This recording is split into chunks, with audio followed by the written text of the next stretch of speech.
Hi everyone, nucleophilicity हम लोग deal कर रहे थे, सॉल्वेंट का इफेक्ट देख रहे थे। लास्ट क्लास में यहाँ तक हमने किया था कि यदि पोलर प्रोटिक सॉल्वेंट है, वह प्रोटॉन दे रहा है, तो वह प्रोटॉन जो न्यूक्लियोफाइल है नेगेटिव चार्ज उसके साथ इंटरैक्ट करेगा, और जिसके साथ वह आसानी से इंटरैक्ट करेगा उसका नेगेटिव चार्ज गायब हो जाएगा और फिर वह न्यूक्लियोफाइल का काम करे। इसका पॉसिबिलिटी भी धीरे धीरे घटेगा।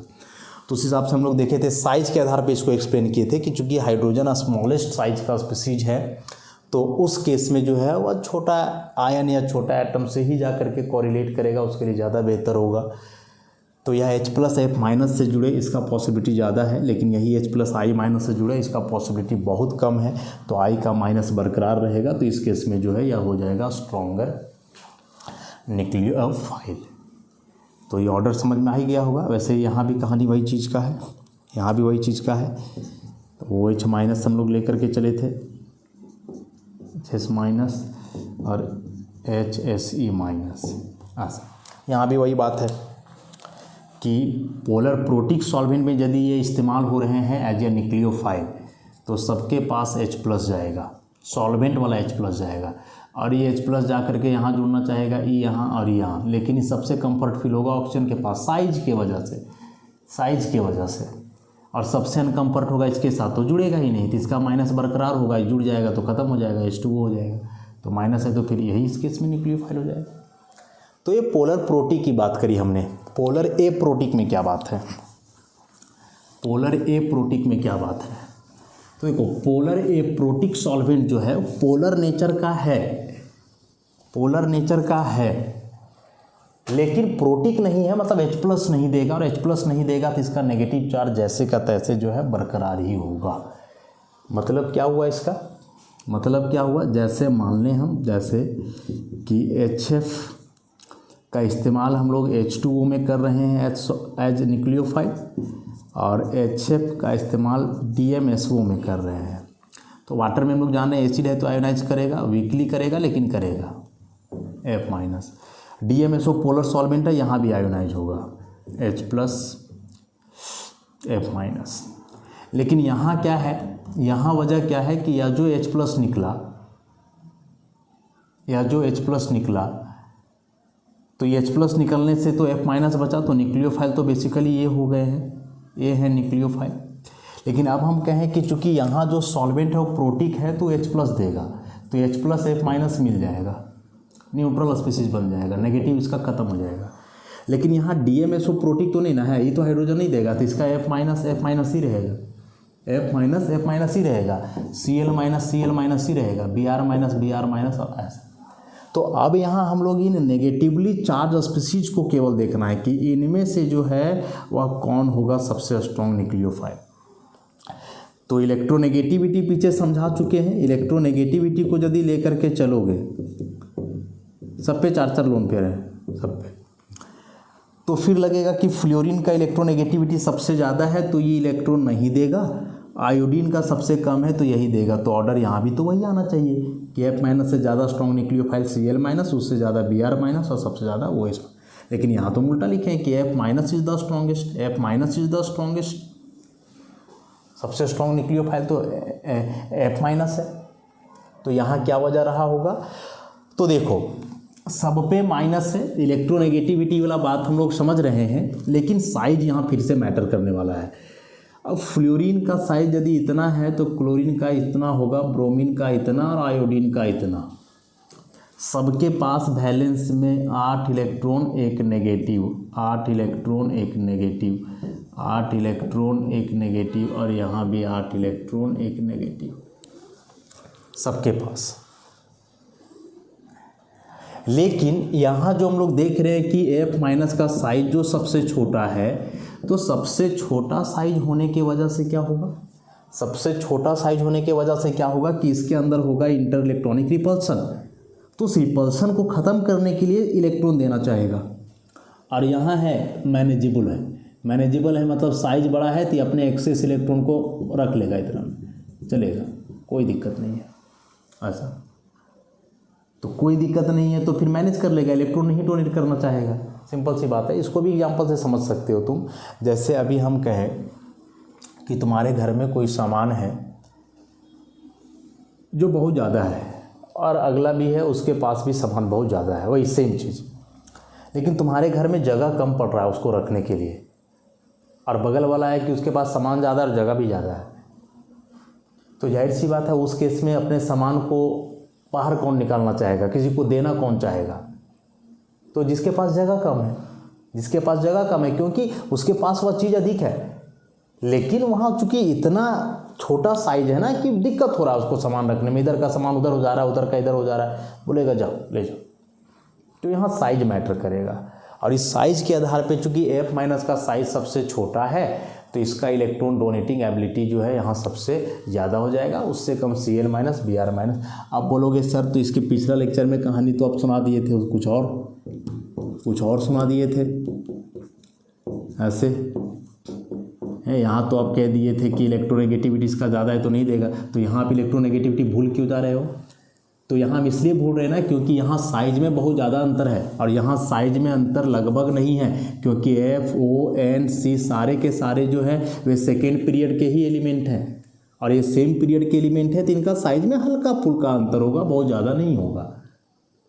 लेकिन यहाँ है कि साइज में बहुत ज़्यादा अंतर है, तो साइज मैटर कर रहा है, इसको ध्यान में रखोगे, ठीक है। यहाँ इलेक्ट्रोनेगेटिविटी हम लोग देखे थे क्योंकि साइज एक जैसा था, यहाँ साइज मैटर करेगा ऐसा। तो कहानी एकदम उलट जाता है पोलर प्रोटिक और पोलर एप्रोटिक में, कि पोलर प्रोटिक है तो फिर डाउन दी ग्रुप जाने से न्यूक्लियोफिलिसिटी बढ़ेगा, लेकिन पोलर एप्रोटिक है तो डाउन दी ग्रुप जाने से न्यूक्लियोफिलिसिटी घटेगा। बड़ा इंपॉर्टेंट है, याद रखोगे इसको। आगे जब हम लोग रिएक्शन पढ़ेंगे ना, वहाँ इसका एप्लीकेशन बताएंगे कि किस तरह से ये चीज़ें जो है अप्लाई होने वाली है, किस तरह से ये चीज़ें अप्लाई होने वाली है, इसके बारे में बताएंगे। तो ये 3 फैक्टर थे जो न्यूक्लियोफिलिसिटी को प्रभावित करते हैं। Number 1 charge, number 2 electronegativity, number 3 solvent का इफेक्ट, और इस सॉल्वेंट का इफेक्ट में दोनों बातें एक साथ उभर करके आएंगी, साइज, इलेक्ट्रोनेगेटिविटी। अब एक और कन्फ्यूजन जो हम दूर करेंगे अभी ही, ताकि चैप्टर में ना फंसे हम लोग। Basicity versus nucleophilicity, basicity versus nucleophilicity, दोनों में कॉमन क्या है और दोनों में अंतर क्या है उसे हम बताते हैं। कॉमन फैक्टर है दोनों में कि इलेक्ट्रॉन रिच है, दोनों कॉमन फैक्टर है कि इलेक्ट्रॉन रिच है तो नेगेटिव चार्ज होंगे, नेगेटिव चार्ज ना भी हो तो एटलीस्ट लोन पेयर तो होंगे, लोन पेयर तो होंगे। और फिर यदि ऐसा है तो दोनों को पॉजिटिव चार्ज चाहिए, पॉजिटिव एफिनिटी, इसको भी पॉजिटिव चार्ज चाहिए। ये सिमिलैरिटी है न्यूक्लियोफाइल और बेस में, कि बेस भी इलेक्ट्रॉन रिच होते हैं, न्यूक्लियोफाइल भी इलेक्ट्रॉन रिच होते हैं। बेस पे नेगेटिव चार्ज, न्यूक्लियोफाइल पे भी नेगेटिव चार्ज, दोनों में लोन पेयर भी हो सकते हैं या होंगे ही, और दोनों को लगाव होगा पॉजिटिव चार्ज के प्रति, क्योंकि ऑलरेडी पहले से नेगेटिव बना हुआ है ऐसा। अंतर बताइए, अब अंतर क्या है? तो अंतर है कि जो बेसिसिटी है वह बतलाता है, मेजर करता है टेंडेंसी टू एक्सेप्ट या फिर अटैक H+, और इसका होगा tendency to attack at C+। This is the difference, इस डिफरेंस को मार्क करके रखो। दोनों पे प्लस ही है ना, H पे भी प्लस है, C पे भी प्लस है, तो न्यूक्लियोफाइल को चाहिए होता है C+। जैसे मान लिया जाए कि कोई ऐसा एक स्पीसीज है, यहाँ H है, हम ही H पे भी प्लस थोड़ा दे रहे हैं, C पे भी थोड़ा प्लस दे रहे हैं, रिएक्शन में हम लोग देख ही लेंगे, और यहाँ कोई नेगेटिवली चार्ज स्पीसीज है, तो इसको तो भाई पॉजिटिव चाहिए, इसको तो पॉजिटिव चाहिए। पॉजिटिव यहाँ है तो यहाँ भी अटैक कर सकता है, पॉजिटिव यहाँ है तो यहाँ भी। तो जब इस कार्बन पे अटैक कर रहा है देन दिस इज न्यूक्लियोफाइल, और यदि यह हाइड्रोजन पर अटैक कर रहा है then this one will be base. तो बेस और न्यूक्लियोफाइल में अंतर क्या है तो हम लोग को पता चल गया यहाँ से कि बेस हमेशा H+ पे अटैक करेंगे, केवल H+ पे अटैक करेंगे, और जो न्यूक्लियोफाइल है वे कार्बन पे अटैक करेंगे, और वो भी उस कार्बन पे जिस पे पॉजिटिव चार्ज डेवलप हो रहा हो, चाहे जिस वजह से हो, जैसे हो, पॉजिटिव चार्ज डेवलप हो रहा हो तो फिर वह उसी पे अटैक करेगा। लेकिन मेन मुद्दा है कि ये हम कैसे जानेंगे कि वह कब कार्बन पे अटैक करेगा और कब हाइड्रोजन पे अटैक करेगा, या हम कैसे जानेंगे। सपोज हम कह रहे हैं कि 2 एग्जाम्पल हम लेते हैं, इसमें 2 एग्जाम्पल, एक OH- हम ले लेते हैं, ठीक, दूसरा कोई बड़ा सा नेगेटिव स्पीसीज लेते हैं, टर्शियरी ब्यूटॉक्साइड ले लेते हैं, ऐसा। इन दोनों में नेगेटिव चार्ज है, so both can act as base as well as nucleophile. लेकिन ये कब बेस होंगे, कब न्यूक्लियोफाइल होंगे, इस बात को ज़रा समझ लो। सबसे पहले हम न्यूक्लियोफाइल की बात समझते हैं। न्यूक्लियोफाइल मतलब उसे कार्बन तक पहुंचना है, और हम लोग जानते हैं कि जो कार्बन होता है ना किसी भी मॉलिक्यूल या कंपाउंड में, वो सेंट्रल एटम होता है, सेंटर में होता है।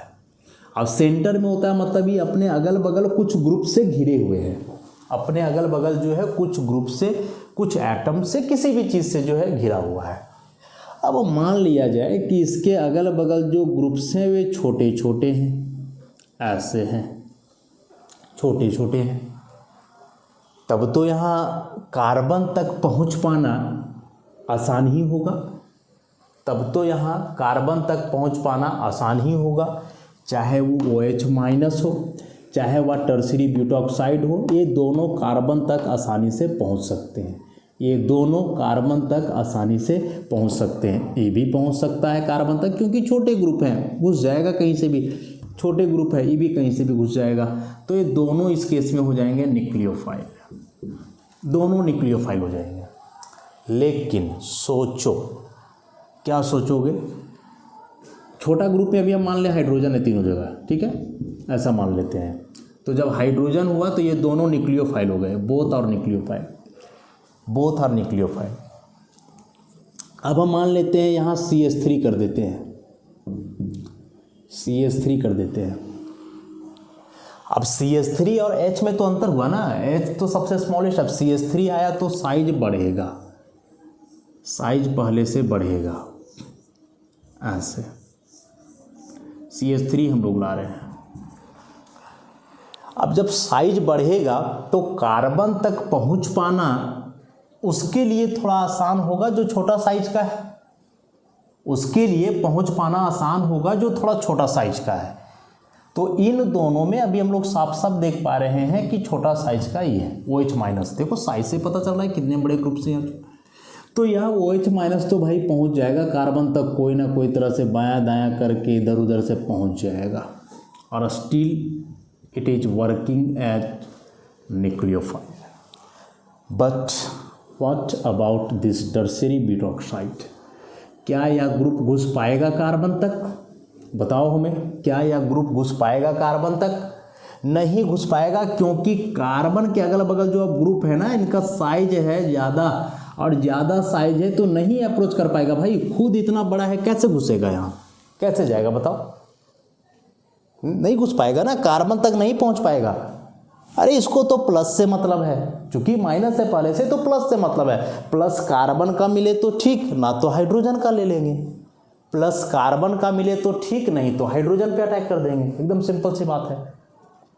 तो अब चूंकि यह कार्बन तक नहीं पहुंच पाएगा तो कार्बन को देखेगा ही नहीं, तो अब हाइड्रोजन को देख लेगा। अगल बगल हाइड्रोजन है ना, इन हाइड्रोजन पे नज़र गड़ाए रखेगा और इन हाइड्रोजन पर अटैक करेगा। तो अब यहाँ ही काम करेगा बेस का। देखो ये अभी भी न्यूक्लियोफाइल था, ये बेस, शुरू में दोनों न्यूक्लियोफाइल थे, वो OH- भी न्यूक्लियोफाइल, ये भी न्यूक्लियोफाइल। कब? जब ग्रुप क्या था, H था।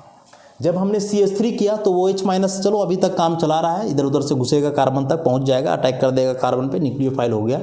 लेकिन इस टर्सरी बीटा ऑक्साइड के लिए अभी भी उतना ही परेशानी है, ये नहीं पहुंच पाएगा कार्बन तक, नहीं फर्क, तो इसको फर्क भी नहीं पड़ता है, नहीं फर्क पड़ता है, इसको प्लस चाहिए। कार्बन का ना सही तो हाइड्रोजन का मिल जाए, कार्बन का ना सही तो हाइड्रोजन का मिल जाए, इसको कोई दिक्कत नहीं है, सिंपल सी बात है। तो अब ये अप्रोच करेगा हाइड्रोजन को, कार्बन तक जाएगा ही नहीं, जाएगा नहीं क्या मतलब जा ही नहीं पाएगा ऐसे, और जब ये हाइड्रोजन को अप्रोच करेगा तब काम करेगा बेस का। तो ये जो तुम देख रहे हो ना कि बड़े बड़े ग्रुप आने से जो यहाँ तक पहुँच नहीं पा रहा है या बड़ा सा ग्रुप, इसे हम कहते हैं अस्टेरिक हिंडरेंस। जी, केमिस्ट्री का एक बड़ा ही पॉपुलर वर्ड है अस्टेरिक हिंडरेंस। अस्टेरिक का मतलब समझ जाना क्राउड, भीड़, हिंडरेंस का मतलब बैरियर। तो भीड़ भाड़ के चलते जो बाधा उत्पन्न होती है किसी भी रिएजेंट को अटैक करने के लिए सबस्ट्रेट तक, उसी को हम लोग कहते हैं अस्टेरिक हिंडरेंस। कि बड़ा ग्रुप आया, इसको यहाँ तक पहुँचने में दिक्कत हो गया, सो दिस इज अस्टेरिक हिंडरेंस। समझ रहे हो बात को? ये बोले कि हर चैप्टर में अस्टेरिक हिंडरेंस सुनने को मिलेगा, ऐसा चीज़ ही है, बड़ा पॉपुलर चीज़ है अस्टेरिक हिंडरेंस। है क्या, समझ में आ ही गया होगा कि कोई भी बल्कि ग्रुप आ जाने से, बड़ा ग्रुप, लार्ज ग्रुप आ जाने से, यदि किसी रिएजेंट को उस सेंट्रल तक कार्बन तक पहुंचने में दिक्कत हो, मैंने क्राउड के चलते बाधा उत्पन्न हो रहा हो, then this is called steric hindrance. तीसरा केस हम लोग लेने वाले हैं क्या कि CH3 नहीं, यहाँ अब और बड़ा ग्रुप कर दो, CCH3 कर दो, ऐसा कर दो, और बड़ा ग्रुप कर दो। अब जब तुम यहाँ CCH3 करोगे ना तो ये जो साइज ऐसे था अभी ऐसे हो जाएगा, ऐसे, समझ रहे हो? पूरी तरह से ब्लॉक्ड, जो सेंट्रल कार्बन था वो पूरी तरह से ब्लॉक्ड हो गया, ढक गया, कवर अप हो गया। अब ना तो इस कार्बन तक ही OH माइनस पहुँच पाएगा, ना तो यहाँ तक ई वाला, ई तो ऐसे भी नहीं पहुँचता, ये तो पहले से हाथ खड़ा किए हुए हम नहीं पहुँच पाएंगे CH3 के चलते। और अब यहाँ CH3 में इसका हालत ख़राब था कार्बन तक पहुँचने में अपने साइज के वजह से, तो अब तो CCH3 का हो, CH3 का whole 3C tertiary butyl group आ गया। अब तो और भी नहीं, ई जो कुछ तरह से जा रहा था भाई, ई भी नहीं जा पाएगा। ई क्या, यदि हम H माइनस लेते ना फिर भी नहीं पहुंच पाता, H माइनस भी नहीं पहुंच पाता। अभी इतना साइज अब ब्लॉक्ड हो चुका है पूरी तरह से, इस कार्बन तक पहुंचने का कोई रास्ता ही नहीं बचा है। तो ये सब टूट पड़ेंगे इस हाइड्रोजन पर, यदि है हाइड्रोजन अगल बगल के कार्बन में, तब जैसे मान लो यहाँ एक हाइड्रोजन दे दें ऐसे, तो अब सब इस हाइड्रोजन पे टूट पड़ेंगे। और इस केस में वो H माइनस हो, वो H माइनस हो, या फिर ई वाला ग्रुप हो, ये सब के सब बेस के ही काम करेंगे। ये सब के सब किसका काम करेंगे? बेस का काम करेंगे। मतलब बहुत छोटे ग्रुप हो तो फिर कोई भी नेगेटिवली चार्ज स्पीसीज है वो प्रयास करेगा कार्बन तक ही जुड़ने का, कार्बन तक पहुंचने का, और उस केस में वह न्यूक्लियोफाइल ही काम करेगा। लेकिन उस कार्बन जिस तक सब लोग पहुंचना चाहता है, उसका जो अगल बगल का इन्वायरमेंट है, जो अगल बगल ग्रुप्स जुड़े हुए हैं उससे, यदि वे बड़े ग्रुप हों तो फिर उस केस में जो इधर से ग्रुप अटैक करना चाहता है वो भी बड़ा साइज का है, तो कार्बन तक नहीं पहुंच पाएगा और हाइड्रोजन तक ही जा करके वह अपना काम चला लेगा, और उस केस में वो काम करेगा किसका? बेस का। लेकिन कार्बन से जुड़े हुए ग्रुप जब और भी बड़े हो जाए, इतना कि कार्बन पूरी तरह से ढक जाए, एकदम दिखाई ही ना दे किसी को पता ही नहीं चलेगा किसके अंदर सेंट्रल कार्बन है जहाँ प्लस है, नहीं दिखाई देगा, तो फिर क्या करेगा कि हाइड्रोजन पे अप्रोच करेगा, और हाइड्रोजन पे अप्रोच करेगा तो वही बात बेस। तो बड़े ग्रुप्स हों तो हमेशा बेस ही होंगे, बहुत लार्ज ग्रुप हो तो, और यहाँ भी साइज बड़ा हो ऐसे। लेकिन यदि बीच वाला साइज का है या छोटा है तो फिर ऐसे करके देखना होता है। मतलब यहाँ सब कुछ निर्धारित करेगा this steric hindrance will determine that the species जो दिया हुआ है वह बेस का काम करेगा या फिर न्यूक्लियोफाइल का काम करेगा। समझ गए? तो यहाँ से सारा कुछ हम लोग स्टार्ट किए थे कि बेस मतलब H+ पे अटैक करेगा, न्यूक्लियोफाइल मतलब C+ पे, कब H+ पे अटैक करेगा, कब C+ पे अटैक करेगा, इसे हम यहाँ से देख लिए। इसके लिए एक कंसेप्ट और होता है जो 11th में डील कर पाना थोड़ा सा मुश्किल है, hard and soft acid base principle होता है। उस आधार पे भी जो है हम लोग इसे एक्सप्लेन करते हैं, लेकिन उस चीज़ को अभी नहीं बताया जाएगा, आगे जब हम लोग पढ़ेंगे कोई चैप्टर वगैरह कहीं आएगा तब। Hard and soft acid base principle याद रखोगे, hard and soft acid base principle, hard and soft acid base principle. ये प्रिंसिपल के आधार पर भी जो है हम लोग डिसाइड करते हैं कि यदि कोई नेगेटिव सेंटर 1 है और पॉजिटिव 2 है तो ये किस सेंटर के पास जाना पसंद करेगा, ये बताता है ऐसा। तो देखा जाएगा इसी का उल्टा कि यदि किसी पे प्लस है और -2 है तो ये किस माइनस के पास जाना चाहेगा। सिंपल सा थोड़ा सा बात बता ही देते हैं कि एसिड और बेस 2 तरह के होते हैं, सॉफ्ट हार्ड। अब ये किस आधार पे है इसे नहीं डील करेंगे हम। तो यह प्रिंसिपल कहता है कि यदि एसिड सॉफ्ट है तो बेस भी सॉफ्ट चाहिए, एसिड हार्ड है तो बेस भी हार्ड चाहिए। मतलब ऐसे समझ लो कि यदि कोई व्यक्ति बहुत फुर्तीला है, फुर्तीला में कोई भी काम तुरंत करता है, आलस उसमें ज़रा सा भी नहीं है, तो वैसे ही व्यक्ति के साथ रहना भी पसंद करेगा जो उसी के जैसा फुर्तीला हो, उसके साथ वो जुड़ना चाहेगा। अब कोई व्यक्ति बहुत आलसी है, मतलब है ना कि एक रूम में 2 लोग रह रहे हैं, रूममेट है, एक है कि सुबह 4 बजे ही उठ के पढ़ना शुरू कर दिया, पूरा रूम में झाड़ू लगाया, खाना वाना बनाना स्टार्ट कर दिया, और एक है कि 8 बजे तक सोया है, 8 बजे उठ करके सीधे खाने बैठ गया। तो जो सुबह से उठ के उतना किया उसको कितना दिक्कत होगा, तकलीफ होगा, सोचो ज़रा।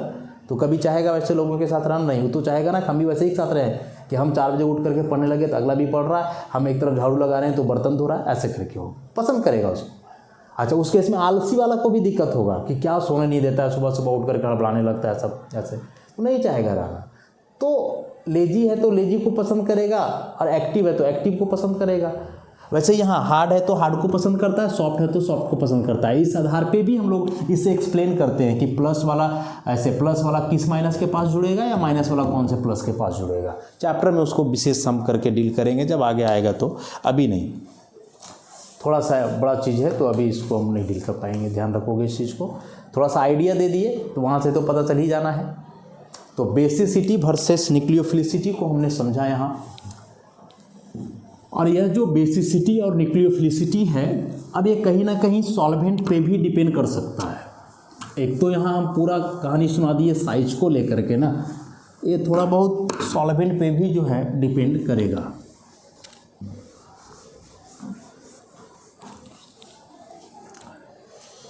तो उसके लिए थोड़ा सा बात हम लोग लिखेंगे।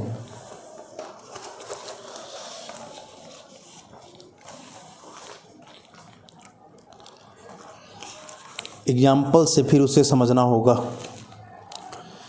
एग्जाम्पल से उसे समझना होगा।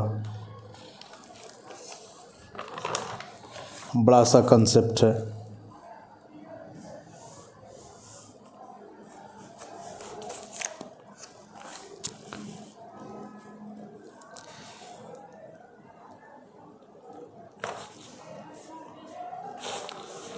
जैसे कुछ स्पीसीज हम लोग ले लें, एक ऐसा ले लें और एक ऐसा ले लें।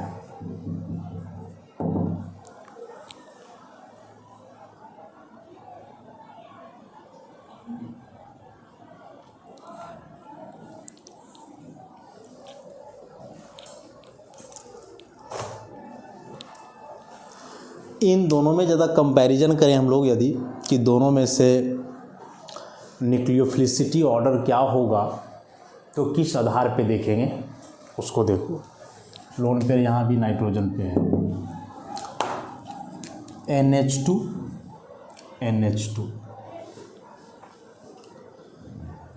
NH2 के बगल में C डबल बॉन्ड, वो इलेक्ट्रॉन विड्रॉइंग, यहाँ CH2 लगा हुआ है, इलेक्ट्रॉन डोनेटिंग। अब यदि यह इलेक्ट्रॉन डोनेटिंग ग्रुप है तो अपना यह इलेक्ट्रॉन देगा इसके तरफ और देगा तो इस नेगेटिव चार्ज का लोन पेयर का अवेलेबिलिटी बढ़ेगा, और बढ़ेगा तो यह आसानी से डोनेट कर सकता है। किसी ज़रूरतमंद को दे सकता है। और यहाँ हम लोग देख रहे हैं कि इस नाइट्रोजन के पास जो एक लोन पेयर है वो तो खुद इसके साथ रेजोनेंस में जाएगा, ऐसा हो जाएगा NH2, इसके खुद के मॉलिक्यूल के अंदर कोई इलेक्ट्रॉन लेने वाला है। तो इसका लोन पेयर और बढ़ रहा था और इसका जो है कम हो जा रहा है। तो इस केस में इसका लोन पेयर देने का एबिलिटी बढ़ेगा, चाहे वो H+ को देना पड़े चाहे वो C+ को देना पड़े। और दोनों केस में इसका या तो हम लोग बोले बेसिसिटी भी बढ़ेगा या फिर इसका न्यूक्लियोफिलिसिटी दोनों बढ़ जाएगा। और यहाँ अभी किसी लायक नहीं रहा तो इसका बेसिसिटी भी घटेगा, न्यूक्लियोफिलिसिटी भी घटेगा। तुम ऐसे समझो ना कि दो व्यक्ति हैं A और B, महीने का 10,000 रुपया ए भी कमा रहा है और महीने का 10,000 रुपया ए भी कमा रहा है ऐसा। लेकिन ये जो 10,000 रुपया कमा रहा है तो इसका फिर कोई साइड भी इनकम है, ये तो एक नौकरी वाला हो गया ना, इसका साइड भी कुछ खोल करके रखा है पार्ट टाइम, जिससे 2-4 हज़ार रुपया और महीना का आ जाता है। तो इसके पास ही 10,000 का अवेलेबिलिटी तो ज़्यादा होगा, दे सकता है ज़रूरतमंद को कभी 2-4 हज़ार रुपया। लेकिन इसका जो 10,000 है वो पहले से कर्ज में डूबा हुआ है। हाँ, महीना का 10,000 कमा जरूर रहा है, दोनों बराबर ही कमा रहा था, लेकिन इसका हम बोले कि अलग से और भी इनकम है जो इसके 10,000 की उपलब्धता को बढ़ाता है, तो ये 2-4 हज़ार ज़रूरतमंद को दे सकता है। लेकिन यहाँ हम कह रहे हैं कि 10,000 ये भी कमाता है लेकिन इसका पहले से ही कर्ज में डूबा हुआ है।